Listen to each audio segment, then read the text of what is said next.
I'm back. I hope you guys had a nice break. I had a great Christmas. I didn't even open the internet. Well, that's a lie. I opened the internet, but I didn't even look at the charts. I had no interest in looking at crypto for the last 3 days. All I did was sit with family and family friends, and we stuffed our faces with so much food. It was absolutely amazing. I hope that you had a good time. Some people obviously don't celebrate Christmas. I think Hanukkah was like the same time as Christmas this year, which is actually incredible. So whatever it is that you celebrate or don't, I hope you had a great weekend. I've just been looking at YouTube, and some of the YouTubers, man, these guys didn't relent. People dropping videos. A guy that I watch regularly dropped 3 videos on Christmas Day. Like, what? Do you not have food to eat? What's going on? Anyway, I'm back. So what's the market saying? It's doing exactly the same thing that I expected it to be doing. We're bang in the middle in terms of new greed and fear index. We're 54, which is neutral. We've probably moved a little bit north of that now because the market has started to show a little bit of green. In terms of the XRP price, it's just as well that I didn't do anything. On the 23rd of December, which is the last time I checked the price was $2.18. And look at it now, it's $2.19. A little bit of down, a little bit of up, just basically a regular flat sideways movement, which is absolutely fine. So haven't missed anything, but instead I had a blast with my family and friends and family friends pets, and it was just great. And I still have so much food left in my fridge. This is to food comas, and shout out to everybody that did the same. Right, so this guy's absolutely nuts, right? Absolutely insane. He's bought even more Bitcoin, right? And he's unveiled some crazy Bitcoin strategies going forward to do with buybacks of shares, selling shares to buy Bitcoin, and taking on debt, and it's just absolutely insane. And this is the thing about Michael Saylor, right? And how I would like to celebrate him because he's a diamond hand in Bitcoin, and he helps to keep the fire going. And throughout the bear market, he's one of the people that kept believing, kept talking about it, and he's a big figure, right? So he got to take the crypto name, right, the Bitcoin name, to the mainstream, to the big guys, right? He pitched Microsoft. You see him talking on CNN and Fox, and all this crazy interviews is going on there. He's got MicroStrategy, which is now part of the NASDAQ 100. So he's a big guy, and he's getting the Bitcoin name out there, and he's demonstrating to institutions what they can do with Bitcoin. And that's going to introduce a lot of big organizations that wouldn't otherwise look the direction of Bitcoin into Bitcoin. It's going to contribute to like the supply shock and the infinite pump to $1 million as predicted. But man, this guy is now dabbling in the field of gambling, bro. So like, he's a billionaire, right? And he has this bottomless amount of money, and he's able to weather crypto winters. But unfortunately, I think this is going to encourage people who don't have anywhere near as much money as he does, people who don't they can't afford to do what he's doing, right? Who don't have the connections, they don't have the money, they don't have a whole company with stocks that can mint him infinite money, right? And people are going to do what he's doing, and people are going to get absolutely wrecked when the bear market kicks in 2026. I know a lot of people are talking about, the end of bear markets, but this is the same thing that people were saying last time. I know, again, the institutions are in now. We have BlackRock, we have countries, blah, blah, blah. So yeah, the bear market might not be as painful, it might not be as winterous as one that we've had in the last few years. But I believe there's a bear market coming, and it will dip significantly enough to wreck people that don't have the billions that this guy has. So if, as a retail person, you're looking at this guy and thinking about taking on debt and stuff to get Bitcoin, blah, blah, blah, trade carefully, because you're not a multinational company. You're not a member of the NASDAQ. You're not buddies with the guys that can loan you money last minute. You're not going to get your debt canceled by the IMF or the Fed Reserve or whatever. You're going to go to prison. So just, take it easy, man. So back to XRP.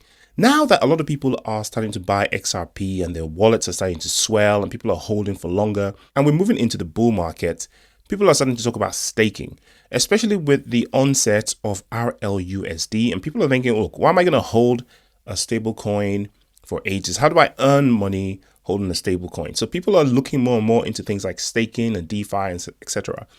Unfortunately for everyone, obviously XRP doesn't have a native staking protocol. It's not built into the system because the technology of the XRP ledger isn't proof of stake. So proof of stake blockchains, especially the ones on Ethereum, are, instinctively and innately staking protocols, right? So you're able to just stake in some DeFi because that's part of the blockchain protocol.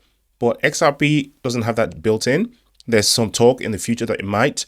But as it is now, if you want to stake your XRP, you have to appeal to a third party, which introduces, third party risks. What other people have been aware of this whole time, people that hold EVMs and, other cryptos that they've been staking this whole time, is the concept of still owing tax even when you haven't sold your XRP or when you haven't sold your tokens. Now we know that as the legislation stands in most countries, in the United States, it's so in the UK, etc. If you don't sell your tokens, you're not owing any tax because you haven't disposed of any of that asset. But again, there's a lot of talk of that changing imminently. But if you're staking your tokens, this changes a little bit because you are earning staking rewards, and staking rewards count as income. Now, some of these articles I've been reading this morning talks about how Schwartz and some of these other guys are going out to explain the difference between traditional income and staking rewards. While there's a traditional difference, or should I say a technical difference in the way they work, unfortunately, from the taxman's point of view, here in the UK, probably the same in the United States and many westernized countries, an income is an income is an income. So if you have money coming in, it's taxable, especially if you have to do something for it. In this country, if you have to physically do an activity or a task for the reward, then it counts as income. Not financial advice, not tax advice, not legal advice, do your own research. But as far as I know, if you don't have to do anything for it and it's just sort of sitting there, it counts as either capital gains or a gift. So each one of these, they have their own tax implications that you have to deal with. Now, I don't have to worry about any of this because I use tax software, which I have linked in the description. In fact, every video of mine has that little link that says free tax software that I use. That basically syncs all my wallets and tells me what kind of taxes I have to pay when the tax time comes. As it is the end of December now, a lot of people are now thinking about taxes. You have to do your taxes, file them. Even if you don't have to pay them exactly on the same date in the UK, you have to at least report and file them by a certain deadline. And then you have some extra time to pay if you have to. The tax year in the UK is from April to April. So it's 6th of April to the 5th of April the following year. I think that's correct. Not tax advice. Check with your PA, CA, whatever. I mean, it doesn't apply to XRP holders yet because there is no staking rewards. Unless, of course, you've had some sort of airdrop that's related to your XRP. You've loaned it out on some program, on Binance, on some DeFi platform. Then you've probably earned a little bit of staking rewards, which means you have to think about taxes. People are going to say in the comment sections that tax is theft, blah, blah, blah. But, it's easy to say that behind an anonymous account. If you're someone who wants to live by the law of the land that you live in, then you got to pay taxes. It just is what it is, right? I pay my taxes.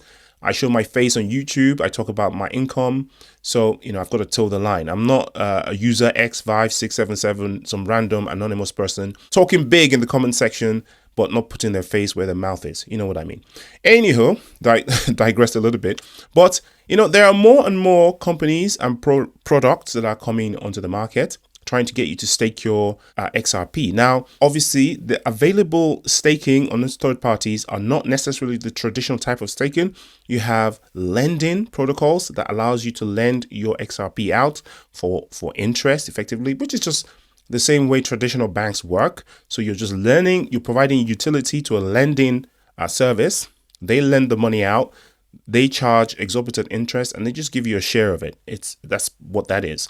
True staking in the traditional way, where you send your tokens to a node, to some kind of validator or node or miner or whatever, and you have your staked XRP, at risk of actually being lost.